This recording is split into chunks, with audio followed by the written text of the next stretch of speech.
ഈ question related ആയിട്ടുള്ള concept നമ്മൾ കഴിഞ്ഞ ക്ലാസ് പഠിച്ചതാണ്. എന്താ വെച്ച് കഴിഞ്ഞാൽ എന്താണ് എ എന്ന് പറഞ്ഞാൽ ബി എന്ന് പറഞ്ഞാൽ സി എന്ന് പറഞ്ഞാൽ ഗ്രാഫ്സ് വന്നിട്ടുണ്ട്. അപ്പോൾ ഏറ്റവും കൂടുതൽ സ്ലോപ്പ് കുറഞ്ഞ ഗ്രാഫായിരിക്കും ഐസോതെർമൽ ഗ്രാഫ്, റൈറ്റ്. പിന്നെ ബി എന്ന് പറഞ്ഞ ഗ്രാഫ് അതിനെക്കാട്ടും കുറച്ച് കൂടിയ സ്ലോപ്പ് ഉള്ളത് മേ ബി എന്താവുക ഡയോട്ടോമിക് ആവാം അല്ലെങ്കിൽ പോളിയോട്ടോമിക് ആവാം. ഏറ്റവും കൂടുതൽ സ്ലോപ്പുള്ള ഗ്രാഫ് ഡെഫിനറ്റ്ലി എന്തായിരിക്കും മോണോട്ടോമിക്. കാരണം എന്താണ് അയാളുടെ ഗാമയുടെ വാല്യൂ പോയിസൺസ് റേഷ്യോയുടെ വാല്യൂ ഏറ്റവും കൂടുതലാണ്. നമുക്കറിയാം സ്ലോപ്പ് ഓഫ് അഡിയാബാറ്റിക് കർവ് എന്ന് പറഞ്ഞാൽ minus gamma times D P by D V എന്നാണ്, അല്ലെങ്കിൽ പി ബൈ വി എന്നാണ്. അപ്പോൾ അതുകൊണ്ട് തന്നെ ഏറ്റവും കൂടുതൽ സ്ലോപ്പുള്ള ഗ്രാഫ് എന്ന് പറഞ്ഞാൽ അത് മോണോട്ടോമിക് ആയിരിക്കും. So C can be monatomic, correct ആവുക, that is correct. And C can be triatomic ഇല്ല, കാരണം വെച്ചാൽ അതിൻ്റെ മുകളിൽ ഓൾറെഡി വേറൊരു ഗ്രാഫ് ഉണ്ട്. അതപ്പോൾ എന്താവും അത് മേ ബി ട്രയോട്ടോമിക് ആവും, അതാണ് പോളിയോട്ടോമിക് ആവാൻ പറ്റുക. ബി ക്യാൻ ബി ഡയോട്ടോമിക്, അത് കറക്റ്റാണ്. ബി ക്യാൻ ബി മോണോട്ടോമിക് ഇല്ല, സി മാത്രമേ മോണോട്ടോമിക് ആവാൻ പറ്റുള്ളൂ. ഓക്കെ, അടുത്ത ക്വസ്റ്റ്യൻ നമുക്ക് നോക്കാം. That is sample of argon gas at 1 atm pressure and 27 degree expands reversibly. Okay, reversibly ആണ്. നമുക്ക് കുറേ ഓപ്ഷൻസ് ഉണ്ട്. ഒന്നാമത്തെ കാര്യം അഡിയാബാറ്റിക്കലി ആണ്. Okay, B V S T comma constant അങ്ങനത്തെ കുറേ കാര്യങ്ങൾ കിട്ടി. Okay, 1.25 decimeter cubed 2.5 that is ml to ml ആട്ടോ. Calculate the enthalpy change in the process ആണ് ചോദിച്ചിട്ടുള്ളത്. അപ്പോൾ ഇവിടെ സി പി വന്നിട്ടുണ്ട്. സി പി വന്നിട്ട് നമുക്ക് പറയാൻ പറ്റും എൻതാൽപ്പി ചേഞ്ച് ഏത് ഇക്വേഷൻ ആയിരിക്കും, N C P delta T ആണ്. ഓക്കെ, എന്നെ കണ്ടെത്താനുള്ള മെത്തേഡ് എന്ന് പറഞ്ഞു കഴിഞ്ഞാൽ argon gas we know that PV is equal to nRT and N is equal to PV/RT. P തന്നിട്ടുണ്ട്, പ്രഷർ തന്നിട്ടുണ്ട് at 1 temperature. ഓക്കെ, വോളിയം തന്നിട്ട് initial volume that is 1.25. Okay, divide by ആറിൻ്റെ value ATM ആയതുകൊണ്ട് 0.0821 എടുക്കാം. Okay, temperature first 27 degree Celsius that is in kelvins 300 Kelvin ആയിട്ട് എടുക്കാം. അപ്പോൾ നമുക്ക് എന്ത് കിട്ടും, N കിട്ടും. ശരി, സി പി ഗിവൺ ആണ്. ഡെൽറ്റ ടി ഇനീഷ്യൽ ടെമ്പറേച്ചർ തന്നിട്ടുണ്ടോ, ഇനീഷ്യൽ ടെമ്പറേച്ചർ തന്നിട്ടുണ്ട്. ഫൈനൽ ടെമ്പറേച്ചർ T2 അറിഞ്ഞുകൂടാ, T2 അറിയണം. അപ്പോൾ നമ്മൾ എന്ത് ചെയ്യും, നമുക്ക് പ്രഷർ തന്നിട്ടുണ്ട്, ഫൈനൽ പ്രഷർ തന്നിട്ടുണ്ടോ ഇല്ല, ഫൈനൽ വോളിയം തന്നിട്ടുണ്ട്. So we could say that TV⁻γ-1 is A constant എന്ന് വെച്ചിട്ട് നമുക്ക് ഫൈനൽ വോളിയം ഫൈനൽ ടെമ്പറേച്ചർ കണ്ടെത്തുന്നുണ്ട്. കാരണം ഫൈനൽ വോളിയം നമുക്ക് തന്നിട്ടുണ്ട്. അങ്ങനെ ഫൈനൽ ടെമ്പറേച്ചർ കണ്ടെത്തി കഴിഞ്ഞാൽ പിന്നെ ഇവിടെയുള്ള എല്ലാ ഇൻഫോർമേഷനും നമുക്കറിയാം, ഉത്തരം കണ്ടെത്താവുന്നതേ ഉള്ളൂ. ഓക്കെ, ഇനി അടുത്ത monatomic gas X and diatomic gas Y are both initially at the same temperature and pressure. അവർക്ക് ഇനീഷ്യലി സെയിം ടെമ്പറേച്ചർ ആണ് പ്രഷറാണ്. ഓക്കെ, അപ്പം എന്താണ് ഇവർക്ക് രണ്ടുപേർക്കും സെയിം പ്രഷർ ആയതുകൊണ്ട് തന്നെ ഇനീഷ്യലി പ്രഷർ ആയതുകൊണ്ട് ഇത് ആക്ച്വലി ഈ 2 പോയിന്റ് ഒരുമിച്ചായിരുന്നു വേണ്ടത്. പക്ഷേ സാറോട് മിസ്റ്റേക്ക് പറ്റിയതാണ്, അത് കുഴപ്പമില്ല. Anyways are compressed adiabatically. അപ്പോൾ രണ്ടാളും അഡിയബാറ്റിക്കലാണ് കംപ്രസ് ചെയ്തിട്ടുള്ളത്. Okay which gas will be having the higher temperature. Okay, അപ്പോൾ അഡിയബാറ്റിക് പ്രോസസ്സിൻ്റെ കാര്യം നമുക്കറിയാം. Delta U equal to Q ഇല്ല, വെറും ഡബ്ല്യു. ഏറ്റവും കൂടുതൽ വർക്ക് ഉള്ളവനാണ് ഏറ്റവും കൂടുതൽ ഇൻറ്റേർണൽ എനർജി, അല്ലെങ്കിൽ ഏറ്റവും കൂടുതൽ കംപ്രഷൻ വർക്ക് എന്ന് പറഞ്ഞാൽ പോസിറ്റീവ് വർക്ക് ആട്ടോ. ഏറ്റവും കൂടുതൽ പോസിറ്റീവ് വർക്ക് ഉള്ളവന് കൂടുതൽ ഇൻറ്റേർണൽ എനർജി ഇൻക്രീസ് ആവും. കൂടുതൽ ഇൻറ്റേർണൽ എനർജി ഇൻക്രീസ് ആയിക്കഴിഞ്ഞാൽ അവനാണ് കൂടുതൽ ടെമ്പറേച്ചർ ഹൈക്ക് ഉണ്ടാവാം. ദാറ്റ് മീൻസ് ആർക്കാണ് കൂടുതൽ വർക്ക് ഉള്ളത് എന്നുള്ളത് നമുക്ക് കാൽക്കുലേറ്റ് ചെയ്യാൻ പറ്റണം. അങ്ങനെയാകുമ്പോൾ ഇവരെ രണ്ടാളും നമുക്ക് ആദ്യം അഡിയാബാറ്റിക് ഡയോട്ടോമിക് ഗ്യാസ് ഇങ്ങനെ ഉണ്ടാവും. ഓക്കെ, ചെറിയ എന്താണ് കുറച്ചുകൂടിയും സ്മൂത്ത് സ്ലോപ്പറിലായിരിക്കും ഡയോട്ടോമിക് ഗ്യാസ് ഉണ്ടാവുക. കുറച്ചുകൂടി സ്റ്റീപ്പർ സ്ലോപ്പിലായിരിക്കും ഉണ്ടാവുക, ദാറ്റ് ഈസ് മോണോട്ടോമിക് ഗ്യാസ്. കാരണം എന്തുകൊണ്ടാണ്, അയാൾക്കാണ് കൂടുതൽ ഗാമയുടെ വാല്യൂ കൂടുതൽ.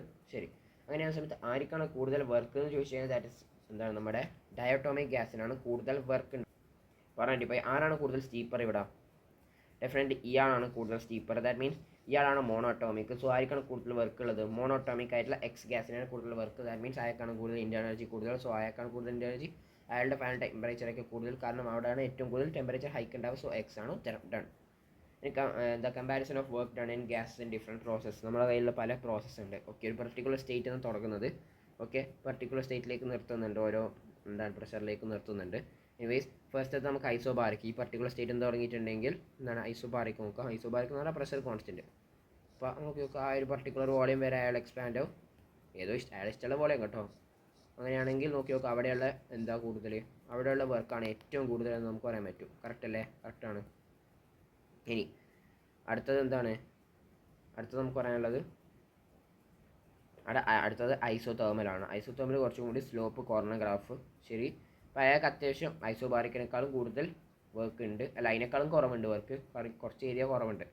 വർക്ക് എന്ന് പറഞ്ഞാൽ നമുക്കറിയാം അല്ലേ, വർക്ക് എന്ന് പറഞ്ഞാൽ PdV ആണ് അല്ലേ, -PdV. അപ്പോൾ അതുകൊണ്ട് തന്നെ എന്താണ് area under the graph of PV graph is actually work. Adiabatic ആണെങ്കിൽ കുറച്ചുകൂടി സ്ലോപ്പ് കൂടിയ സാധനം. സോ സ്ലോപ്പ് കൂടിയ സാധനം, അപ്പോൾ അയാൾക്ക് അതിനേക്കാളും കൂടുതൽ വർക്ക്, അതിനേക്കാളും കുറവ് വർക്ക് ഡൺ ആണ്. ഐസോതേർമലിനേക്കാളും കുറവ് വർക്ക് ഡൺ ആണ്. ഐസോകോറിക്കിന് വോളിയം മാറുന്നില്ലല്ലോ ഇല്ല. അപ്പോൾ അവിടെ ഒരു വർക്കില്ല, അയാളൊരു ഒരു ഏരിയ എൻക്ലോസ് ചെയ്യുന്നുണ്ടോ ഇല്ല, ഒരു ഏരിയ എൻക്ലോസ് ചെയ്യുന്നില്ല. ദാറ്റ് മീൻസ് അയാൾക്ക് ഒരു വർക്കും ഇല്ല എന്ന് പറയാൻ പറ്റും. അപ്പോൾ ഏറ്റവും കുറവ് വർക്ക് എന്നെങ്കിലും പറയാൻ പറ്റും അല്ലേ. അവിടെ വർക്ക് ആക്ച്വലി ഇല്ല, 0 ആണ്. റൈറ്റ്. അതിനടുത്ത് ഇതാ ഗ്രാഫിക് റെപ്രസെൻറ്റേഷൻ കൊടുത്തിട്ടുണ്ട്. സൈക്ലിക് പ്രോസസ്സ് നടക്കുന്നുണ്ടെങ്കിൽ അവിടെ ഉണ്ടാകുന്ന ടോട്ടൽ ഏരിയ എൻക്ലോസ്ഡ് ആയിരിക്കും വർക്ക് ഡൺ എന്ന കാര്യം ഒന്ന് മനസ്സിലാക്കി വെക്കുക. ഓക്കെ. എന്താണ് ideal gases taken around ABCBA net work done during the cycle is. അപ്പോൾ ഈ ഒരു സൈക്കിൾ പ്രോസസ്സിലാകുന്ന സമയത്ത് എന്താണ് നെറ്റ് വർക്ക് ഡൺ ചോദിച്ചിട്ടുണ്ടെങ്കിൽ കംപ്ലീറ്റ് ഏരിയ കാൽക്കുലേറ്റ് ഉത്തരം കൊടുക്കും. വളരെ സിമ്പിളായിട്ട് ട്രയാങ്കിൾ ഏരിയ ആണ്. ഓക്കെ. അതേപോലെ given mass of gases expands reversibly from a state A to state B. Okay. 3 path ഉണ്ട്. 1, 2, 3 ഈ രീതിയിലേക്ക് പോകുന്നുണ്ട്. Compare work done. സോ ഏറ്റവും കൂടുതൽ വർക്ക് ആയിരിക്കും ഉണ്ടാവുന്നത് 1 പാത്തിലാവുന്ന സമയത്ത് നോക്കി ഇതാണ് വർക്ക്. ഞാൻ 2 പാത്തിലാവുന്ന സമയത്ത് ഇതാണ് വർക്ക്. ഏറ്റവും കൂടുതൽ വർക്ക് ആയിരിക്കാണ് 1 ഉണ്ടാവാൻ. So work 1 greater than work 2 greater than work 3 എന്ന് പറയാൻ പറ്റും. ഇനി സൈക്കിൾ പ്രോസസ്സിൻ്റെ പ്രത്യേകത, ഇത് സൈക്കിൾ പ്രോസസ്സ് അല്ല കേട്ടോ. സൈക്കിൾ പ്രോസസ്സിൻ്റെ പ്രത്യേകത എന്ന് വെച്ചാൽ സൈക്കിൾ പ്രോസസ്സ് ഒന്നാം തിരിച്ച് അതേ സ്റ്റേറ്റിലേക്ക് എത്താം. ഇവിടെ ആണെങ്കിൽ നോക്കി ഈ സ്റ്റേറ്റിൽ നിന്ന് തിരിച്ച് ഡയറക്ഷൻ നോക്കി, കാരൻ്റെ ഡയറക്ഷൻ അതേ ഡയറക്ഷൻ. സൈക്കിൾ പ്രോസസ് ആയതുകൊണ്ട് സ്റ്റേറ്റ് അതേ സ്ഥലത്തിന് എത്തുന്നതുകൊണ്ട് നമുക്ക് പറയാൻ പറ്റും എന്താണ് സ്റ്റേറ്റ് ഫംഗ്ഷൻസ് ΔU 0 ആണ്, ΔH 0 ആണ്, പിന്നെന്താണ് ΔS 0 ആണ്, ΔG 0 ആണ്. എല്ലാ സ്റ്റേറ്റ് ഫംഗ്ഷനും 0 എന്ന് നമുക്ക് പറയാൻ പറ്റും. ഓക്കെ. എന്താ ക്വസ്റ്റ്യൻ? ഇതും ജസ്റ്റ് ഏരിയ കണ്ടെത്താൻ മാത്രമാണ് പറയുന്നത്. വളരെ സിമ്പിളാണ്. അപ്പോൾ ഏരിയ സ്ക്വയറും ട്രയാങ്കിളും കണ്ടെത്താൻ ഒരു കാര്യം മനസ്സിലാക്കുന്നത് 2 മുതൽ തുടങ്ങുന്നുള്ള കാര്യം മനസ്സിലാക്കുക. ബാക്കിയെല്ലാം കറക്റ്റാണ്. പിന്നെ പാസ്കലാണ്, മീറ്റർ ക്യൂബിലാണ്. അപ്പോൾ എന്തായാലും ജൂളിലാണ് നമുക്ക് കിട്ടാന്നുള്ള കാര്യം അറിയാം. ഫൈൻ. അടുത്ത ദിവസം gas is taken through ABCD path as shown in the figure. In this process 450 joule of heat is absorbed by the system. If one of the gas present at 300, find the work done in the process. Okay. So ഒന്നാമത്തെ കാര്യം we know that ΔU 0 ആണ് because this is a cyclic process. So ΔU 0 means we could say that Q is equal to minus W. So Q ൻ്റെ value that is absorbed ആണ്. So 450 plus ആണ്. So work done എന്ന് ചോദിച്ചു കഴിഞ്ഞാൽ that is minus 450 എന്ന് പറയാൻ പറ്റും. Option C വളരെ simple. At constant volume 4 mole of an ideal gas when heated from 300 Kelvin to 500 Kelvin changes its internal energy. Okay. അപ്പോൾ internal energy change എന്ന് പറഞ്ഞു കഴിഞ്ഞാൽ എത്രയാണ്? internal energy change that is 5000. So ΔU is equal to 5000 and we know that ΔU is equal to W plus Q according to first law of thermodynamics. എന്താണ് എടുത്താൻ പറയുന്നത്? CVM. Okay fine. CVM ആണ് എടുത്താൻ പറയുന്നത്. Okay. അപ്പോൾ CVM related ഡെൽറ്റയുടെ equation എന്താണ്? V know that CV is equal to ΔU upon N ΔT. So ΔU is equal to CV into N ΔT and we need CV's value. So CV is equal to equation തന്നെ ഉപയോഗിക്കുക. Δയുടെ value that is 5000 divided by moles that is 4 into change in temperature that is 200. So 2 പോയി 25 by 4 that's the answer. അടുത്ത question ഐസോ thermal പ്രോസസ്സിൻ്റെ ഒരു ഇതാണ് കൺസെപ്റ്റാണ്, വളരെ important ആയിട്ടുള്ള കൺസെപ്റ്റാണ്. അപ്പോൾ നിങ്ങൾ വിചാരിച്ചോ ഒരു സ്റ്റേറ്റ്, ഒരു പർട്ടിക്കുലർ സ്റ്റേറ്റ്, ആ സ്റ്റേറ്റിൽ നിന്ന് ഈ സ്റ്റേറ്റിലേക്ക് എത്തുന്നുണ്ട്. അപ്പോൾ പർട്ടിക്കുലർ സ്റ്റേറ്റിന് ഐസോ തെർമൽ പ്രോസസ്സാണ്. ദാറ്റ് മീൻസ് ടെമ്പറേച്ചർ കോൺസ്റ്റൻറ്റ് ബാക്കി 2 സാധനങ്ങളും മാറുന്നുണ്ട്. ഓക്കെ. ടെമ്പറേച്ചർ കോൺസ്റ്റൻറ്റ് ബാക്കി 2 സാധനങ്ങളും മാറുന്നുണ്ട്. ഫൈൻ. ഇനി മനസ്സിലാക്കാൻ വെച്ച് കഴിഞ്ഞാൽ അവിടെ നിന്ന് ഈ പാത്തുനിന്ന് ഈ പാത്തിലേക്ക് പോകുന്നുണ്ട്. ഓക്കെ. ഈ പാത്തുനിന്ന് ഈ പാത്തിലേക്ക് 2 ഡിഫറെൻറ്റ് പാത്തിലേക്ക് പോകുന്ന സമയത്ത് എന്താണ് വർക്ക് ഡൺ എന്താണ് ഡിഫറെൻ്റ് ആണെന്ന കാര്യം അറിയാം. നമുക്കൊരു ഐസോതെർമൽ പ്രോസസ്സിൻ്റെ ഐസോതെർമൽ പ്രോസസ്സിൻ്റെ പ്രത്യേകത ΔU 0 that means Q is equal to minus W. Right. That means work ചെയ്യുന്നത് ഇപ്പോൾ അഥവാ എക്സ്പാൻഷൻ ആണെങ്കിൽ negative work കൂടുതലുണ്ടെങ്കിൽ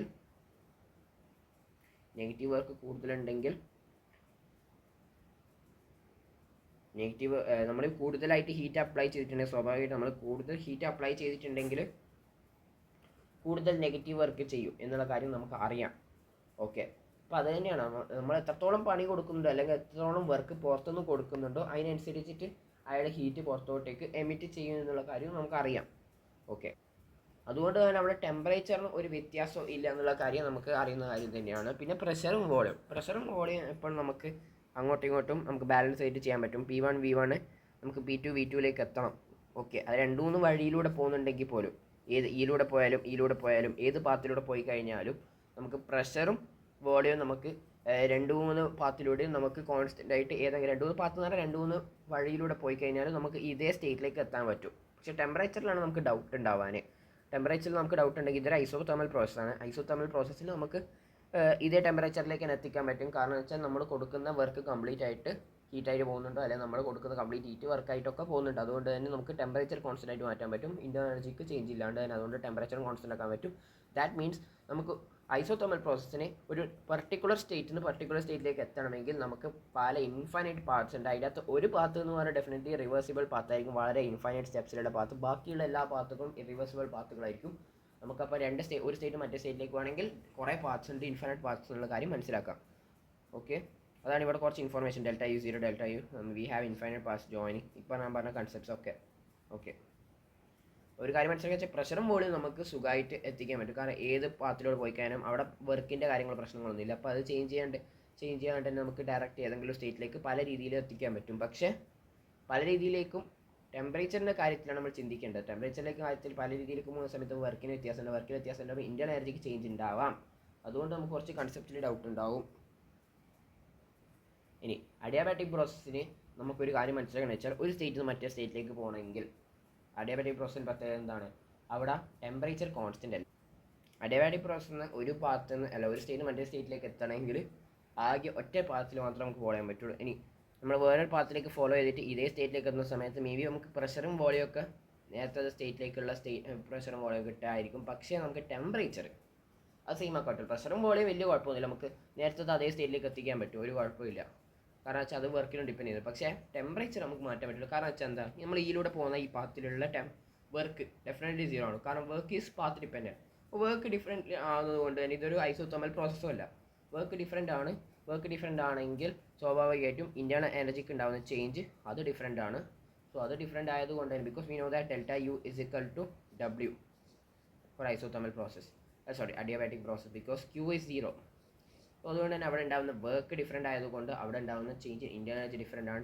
change internal different ആയതുകൊണ്ട് തന്നെ definitely we can say that the temperature hike is different. So നേരത്തെ temperature ആയിരിക്കില്ല ഇവിടെയുള്ള നേരത്തെ ടെമ്പറേച്ചർ എന്നുള്ള ഈ ഡിഫറൻസ്. ഓക്കെ, അതൊരു ടെമ്പറേച്ചർ ഡിഫറൻസ്. വേറൊരു പാത്തിലൂടെ പോയി കഴിഞ്ഞാൽ ഉണ്ടാകുന്ന ടെമ്പറേച്ചർ ഡിഫറൻസ് അത് ഡിഫറെൻ്റ് ആയിരിക്കും എന്നുള്ള കാര്യം മനസ്സിലാക്കുക. അതുകൊണ്ട് അഡിയാബാറ്റിക് പ്രോസസ്സിന് ഒരു സ്റ്റേജിൽ നിന്ന് ഒരു സ്റ്റേറ്റിലേക്ക് പോകണമെങ്കിൽ ആകെ ഒറ്റൊരു പാത്തേ ഉള്ളൂ. പക്ഷേ ഐസോതെർമൽ പ്രോസസ്സിന് ഇൻഫൈനൈറ്റ് പാർട്സ് ഉണ്ട് എന്നുള്ള കാര്യം ഒന്ന് മനസ്സിലാക്കി വെക്കാം.